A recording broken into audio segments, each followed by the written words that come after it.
இப்போ பார்க்கும்போது தசாபுக்தி பலன்கள். மிதுன லக்னமாக இருந்து சூரியன் தசாபுக்தி, சூரியன் வந்து பார்த்திங்கன்னா ஒரு 12ல் இருக்கும்போது குழந்தைகளுக்காகவும் இளைய சகோதர சம்மந்தமான விஷயம் கொஞ்சம் அலைச்சல்கள் இருக்கும்.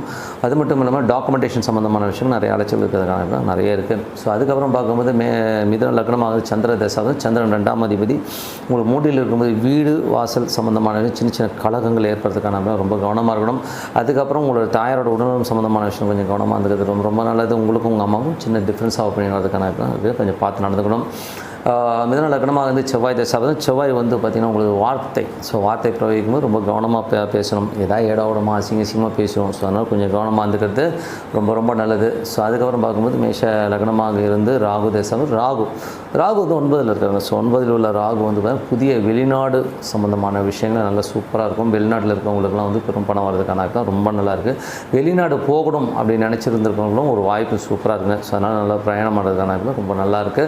அதுக்கப்புறம் பார்க்கும்போது உங்களுடைய தொழில் ரீதியான விஷயம் நிறைய பிரயாணம் பண்ணுற மாதிரி விஷயங்களை கண்டிப்பாக கொடுக்குங்க. ஸோ மிதுன லக்னமாக வந்து குரு தசாபுக்தியும், குரு வந்து ஒரு ராசியிலே இருக்கும்போது திருமணம் ஆகாதவர்களுக்கு திருமணம் அமைவதற்கான ரொம்ப சூப்பராக இருங்க. பட் இருந்தாலும் அவங்க பேசும்போது கொஞ்சம் கவனமாக பேசுகிறது ரொம்ப நல்லது. ஏன்னா ஏடாவிடமாக அவங்க பேசுவாங்க, நீங்களே ஏடாவிடமாக பேசுகிறதுக்கான கொஞ்சம் கவனமாக பேச்சில் ரொம்ப ரொம்ப கவனம் தேவை. மிதுன லக்னமாக இருந்து சனி தசாபுக்தி, சனி வந்து பார்த்தீங்கன்னா உங்களுக்கு 10ல் இருக்காருங்க. ஸோ 8ஆம் அதிபதி 9ஆம் அதிபதி வந்து 10ல் இருக்கும்போது அப்பாவோட உடல்நலம் சம்மந்தமான விஷயங்கள் கொஞ்சம் கவனமாக இருக்கணும். வெளிநாட்டில் இருக்கணும், பெரும் பணம் வரதுக்கான வாய்ப்பு ரொம்ப நல்லாயிருக்கு. தொழில் ரீதியான விஷயங்கள் ரொம்ப ரொம்ப கவனமாக இருக்கணும். எதுவும் அகலக்கால் வைக்காமல் இருக்கிறது ரொம்ப ரொம்ப நல்லதுங்க. ஸோ அதுக்கப்புறம் பார்க்கும்போது மிதுன லக்னமாக இருந்து புதன் தசாபுக்தி அந்த புதன் வந்து பார்த்திங்கன்னா உங்களுக்கு வந்து இப்போ இருக்கிறது வந்து 12ல் இருக்காருங்க. ஸோ வீடு சம்மந்தமான விஷயங்களில் பராமரி சம்மந்தமான விஷயங்களெல்லாம் வந்து கொஞ்சம் கவனமாக இருக்கணுங்க.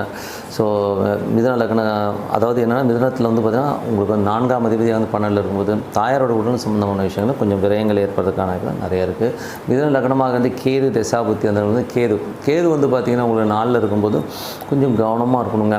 என்ன மாதிரி விஷயங்களை கவனமாக இருக்கணும்னா கொஞ்சம் அம்மாவுக்கும் உங்களுக்கும் கொஞ்சம் டிஸ்பியூட்டோ ஸ்ட்ரெஸ்ஸஸோ வர்றதுக்கான வாய்ப்பு, அக்ரிமெண்ட்டோ டாக்குமெண்ட்டோ கையெழுத்து போடும்போது 1க்கு 4 வாட்டி பார்த்து கையெழுத்து போடணும். ஏன்னா அதனால் நம்ம அலைச்சலோ விரயமாக ஏற்படுறதுக்கான வாய்ப்பு நிறைய இருக்குது. மிதுன லக்னமாக வந்து சுக்கிர தசாபுக்தி இருந்தாலும் சுக்கிரன் வந்து பார்த்திங்கன்னா உங்களுக்கு 11ல் இருக்காருங்க. ஸோ குழந்தைகள் விஷயம் நல்லா ஏற்றமும் நல்லா லாபமும், புதிய சீட்டு, குழந்தைகளுடைய வளர்ச்சி வந்து ஒரு ஸ்கூல் மாற்றுறது இந்த மாதிரி விஷயங்கள் கண்டிப்பாக நடக்கிறதுக்கான பாருங்கள். ஸோ இதுவரை வந்து பார்த்தீங்கன்னா தசாபுக்தி நல்ல விஷயம் நல்ல மாற்றங்கள் ஒரு பிரார்த்தனை அவசியம் சார இரணை